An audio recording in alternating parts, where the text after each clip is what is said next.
Rowdy sheeter ಬಿಕ್ಲು Shiva ಕೊಲೆ ಕೇಸ್ನಲ್ಲಿ ಭೈರತಿ ಬಸವರಾಜ್ಗೆ ಇದೀಗ ಸಂಕಷ್ಟ ಎದುರಾಗಿದೆ. ಈ ಪ್ರಕರಣದಲ್ಲಿ ಎಫ್ಐಆರ್ನಲ್ಲಿ ಅವರ ಹೆಸರನ್ನು ಕೂಡ ನಮೂದು ಮಾಡಲಾಗಿದ್ದು ಈಗ ಕೋರ್ಟ್ ಮೊರೆ ಹೋಗಿದ್ದಾರೆ. ಎಫ್ಐಆರ್ ರದ್ದು ಕೋರಿ ಭೈರತಿ ಹೈಕೋರ್ಟ್ ಮೊರೆ ಹೋಗಿದ್ದಾರೆ. ಕೆಲವೇ ಕ್ಷಣಗಳಲ್ಲಿ ಹೈಕೋರ್ಟ್ನಲ್ಲಿ ವಿಚಾರಣೆಯನ್ನ ಕೈಗೆತ್ತಿಕೊಳ್ಳಲಾಗಿದೆ. ಮಾಜಿ ಸಚಿವ ಭೈರತಿ ಬಸವರಾಜ್ಗೆ ರಿಲೀಫ್ ಸಿಗುತ್ತಾ, ಏನಾಗುತ್ತೆ ಅನ್ನೋದು ಸದ್ಯದ ಕುತೂಹಲ. ಅವರು ಈ ಪ್ರಕರಣಕ್ಕೂ ನನಗೂ ಸಂಬಂಧವೇ ಇಲ್ಲ, ರಾಜಕೀಯವಾಗಿ ನನ್ನ ಹೆಸರನ್ನ ಇಲ್ಲಿ ನನ್ನ ಅಭಿಪ್ರಾಯವನ್ನು ಕೂಡ ಕೇಳದೆ ನನ್ನಿಂದ ವಿಚಾರಣೆಯೂ ಕೂಡ ನಡೆಸದೆ ಎಫ್ಐಆರ್ ಮಾಡಲಾಗಿದೆ ಅಂತ ಆರೋಪಿಸಿ ಈಗ ಹೈಕೋರ್ಟ್ ಮೊರೆ ಹೋಗಿದ್ದಾರೆ. ಈ ಪ್ರಕರಣವನ್ನು ರದ್ದು ಮಾಡಬೇಕು, ಜೊತೆಯಲ್ಲಿ ಫೋಟೋ ಇದ್ದ ಮಾತ್ರಕ್ಕೆ ನಾನು ಆತ ಭಾಗಿಯಾಗಿರುವಂತಹ ಪ್ರಕರಣಗಳಲ್ಲಿ ನನ್ನ ಪಾತ್ರ ಇದೆ ಅಂತ ಹೇಳೋದು ಸುಳ್ಳು. ನಾನು ನನ್ನ ವ್ಯವಹಾರಗಳೇನಿತ್ತು ನಂತರದ ದಿನಗಳಲ್ಲಿ ಆ ವ್ಯವಹಾರಗಳನ್ನ ಕೈಬಿಟ್ಟಿದ್ದೀನಿ, ಇದ್ಯಾವುದಕ್ಕೂ ನನಗೆ ಸಂಬಂಧ ಇಲ್ಲ ಅಂತ ಕೋರ್ಟ್ ಮೊರೆ ಹೋಗಿದ್ದಾರೆ. ಕೆಲವೇ ಕ್ಷಣಗಳಲ್ಲಿ ಕೋರ್ಟ್ ಅರ್ಜಿಯ ವಿಚಾರಣೆಯನ್ನು ಆರಂಭ ಮಾಡುತ್ತೆ. ಅವರ ಮನವಿಯಂತೆ ಎಫ್ಐಆರ್ ರದ್ದಾಗುತ್ತಾ ಅಥವಾ ಏನಾಗುತ್ತೆ ಸದ್ಯ ಕಾದು ನೋಡಬೇಕು. ಮತ್ತಷ್ಟು ಮಾಹಿತಿ ಪಡೆಯೋಣ ನಮ್ಮ ಪ್ರತಿನಿಧಿ ಮುರಳೀಧರಿಂದ. ಮುರಳಿ, ಈಗ ಭೈರತಿ ಬಸವರಾಜ್ ಅವರು ಈ ಪ್ರಕರಣವನ್ನು ರದ್ದು ಕೋರಿ ಕೋರ್ಟ್ಗೆ ಹೋಗಿದ್ದಾರೆ. ಎಷ್ಟೊತ್ತಿಗೆ ಅರ್ಜಿಯ ವಿಚಾರಣೆ ಆರಂಭ ಆಗುತ್ತೆ ಮತ್ತು ಅವರು ಏನು ವಿನಂತಿಸಿಕೊಂಡಿದ್ದಾರೆ?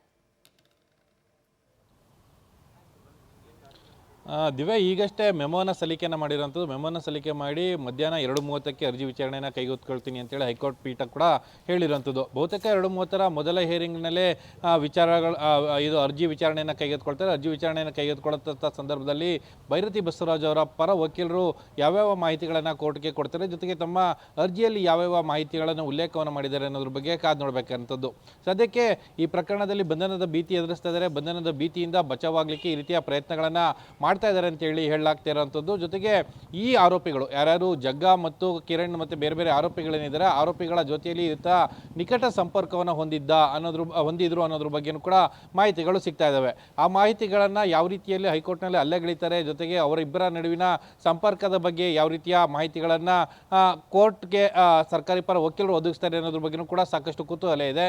ಕುತೂಹಲದ ಹಿನ್ನೆಲೆಯಲ್ಲಿ ಇವತ್ತು ಆಗುವಂಥ ಡೆವಲಪ್ಮೆಂಟ್ಗಳೇನಿರುತ್ತೆ ಆ ಡೆವಲಪ್ಮೆಂಟ್ಗಳನ್ನು ನೋಡಿಕೊಂಡು ಪೊಲೀಸರು ಕೂಡ ತಮ್ಮ ತನಿಖೆಯ ವಿಧಾನಗಳನ್ನು ಮುಂದುವರಿಸುವಂಥದ್ದು. ದಿವ್ಯಾ, ಮುರಳಿ ಸಂಪರ್ಕದಲ್ಲಿರಿ, ಇನ್ನಷ್ಟು ಅಪ್ಡೇಟ್ಸ್ ನಿಮ್ಮಿಂದ ಪಡೆದುಕೊಳ್ತೀವಿ. ಭೈರತಿ ಬಸವರಾಜ್ ಅವರು ಈ ಪ್ರಕರಣದ ಎಫ್ಐ ಆರೋಪಿ ಆಗಿದ್ದಾರೆ. ಏವನ್ ಆರೋಪಿ ಜೊತೆಗೆ ನಿಕಟ ಸಂಪರ್ಕದ ಹಿನ್ನೆಲೆಯಲ್ಲಿ ಅವರ ವಿರುದ್ಧ ಎಫ್ಐಆರ್ ಆಗಿದೆ. ಮರ್ಡರ್ ಕೇಸ್ನಲ್ಲಿ ಭೈರತಿ ಬಸವರಾಜ್ ತಗಲಾಕೊಳ್ತಾರಾ ಅನ್ನುವಂತಹ ಪ್ರಶ್ನೆ. ಮಾಜಿ ಸಚಿವರ ಜೊತೆ ಆರೋಪಿಗಳ ಹಿಸ್ಟ್ರಿಯನ್ನ ಕೆದಕೋದಕ್ಕೆ ಈಗ ಖಾಕಿ ಪಡೆ ಮುಂದಾಗಿದೆ. 10 ವರ್ಷಗಳಿಂದ ನಿಕಟ ಸಂಪರ್ಕ ಹೊಂದಿದ್ದ ಆರೋಪಿಗಳು ಭೈರತಿ ಬಸವರಾಜ್ ಅತ್ಯಾಪ್ತನಾಗಿರ್ತಕ್ಕಂತಹ A1 ಜಗದೀಶ್. ಭೈರತಿ ಜೊತೆ ಇರೋ ಫೋಟೋಗಳೆಲ್ಲವೂ ಕೂಡ ಈಗ ಪಬ್ಲಿಕ್ ಟಿವಿಗೆ ಎಕ್ಸ್ಕ್ಲೂಸಿವ್ ಆಗಿ ಲಭ್ಯವಾಗಿದೆ. ಆರೋಪಿಗಳ ಜೊತೆ ನನಗೆ ಸಂಪರ್ಕವೇ ಇಲ್ಲ ಅಂತ ಭೈರತಿ ಬಸವರಾಜ್ ಅವರು ಹೇಳ್ತಾರೆ. ಭೈರತಿ ಬಸವರಾಜ್ ಜೊತೆ ಕುಂಭಮೇಳಕ್ಕೂ ಕೂಡ A1 ಜಗದೀಶ್ ಹೋಗಿರೋದು ಇಲ್ಲಿ ಸ್ಪಷ್ಟವಾಗಿದೆ. ಶಾಸಕ ಭೈರತಿ ಬರ್ತಡೆಯಲ್ಲೂ ಕೂಡ ಜಗ್ಗು ಫುಲ್ ಮಿಂಚಿಂಗ್.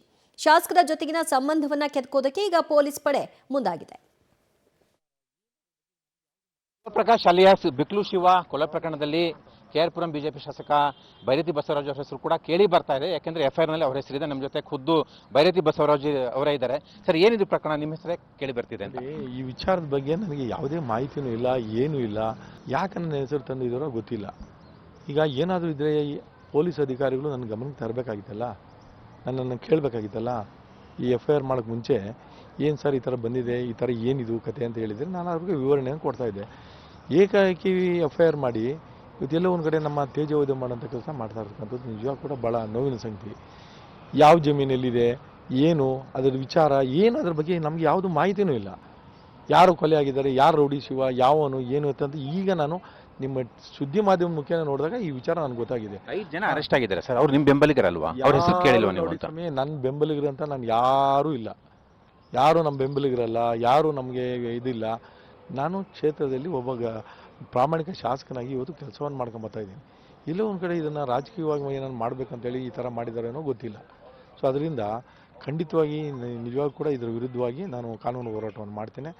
ಇದರಲ್ಲಿ ಯಾವುದೇ ನಂದು ಪಾತ್ರ ಇಲ್ಲ, ಯಾವುದೇ ಒಂದು ತಪ್ಪಿಲ್ಲ. ಸೊ ಹಾಗಾಗಿ ಈ ರೀತಿಯಾದಂಥ ಟಿವಿನಲ್ಲಿ ಹಾಕಿದ್ರು ಕೂಡ ನಮಗೆ ಏನು ನೋವಾಗಲ್ವಾ? FIR ಬಂದಿದೆ ಸರ್, ನಾವಾಗ ಹಾಕಿಲ್ಲ. FIR 5ನೇ ಆರೋಪಿ ಹೆಸರಲ್ಲಿ ನಿಮ್ಮ ಹೆಸರಿದೆ. ಅದಕ್ಕೆ ಹೇಳಿದ್ದು. ಈಗ ಪೊಲೀಸ್ ಅಧಿಕಾರಿಗಳಿಗೆ ನನ್ನ ಇತಿಹಾಸ ಎಲ್ಲ ಕೂಡ ಗೊತ್ತಿದೆ. ಪೊಲೀಸ್ ಅಧಿಕಾರಿಗಳು ಆ ಸಂದರ್ಭದಲ್ಲಿ ಫೋನ್ ಮಾಡಿ, ಸರ್ ಈ ಥರ ನಿಮ್ಮದೊಂದು ಹೆಸರು ಬಂದಿದೆ, ಇದಕ್ಕೇನು ಪ್ರತಿಕ್ರಿಯೆ ಏನು ಅಂತಂತ ಹೇಳ್ಬೋದಲ್ಲ. ಬರೀ ಬಸವರಾಜ್ ಅಂತಂತ ಯಾರೋ ಹೆಸರು ಹಾಕಿ ಅಂತಲ್ಲ ಶಾಸಕರು ಅಂತ ಹೇಳಿದಾರಾ? ಸೊ ಅದನ್ನು ಹೇಳ್ಬೇಕಾಗಿತ್ತಲ್ಲ, ಕೇಳ್ಬೋದಾಗಿತ್ತಲ್ಲ. ಸೊ ಯಾಕೆ ಮಾಡಿದ್ರು?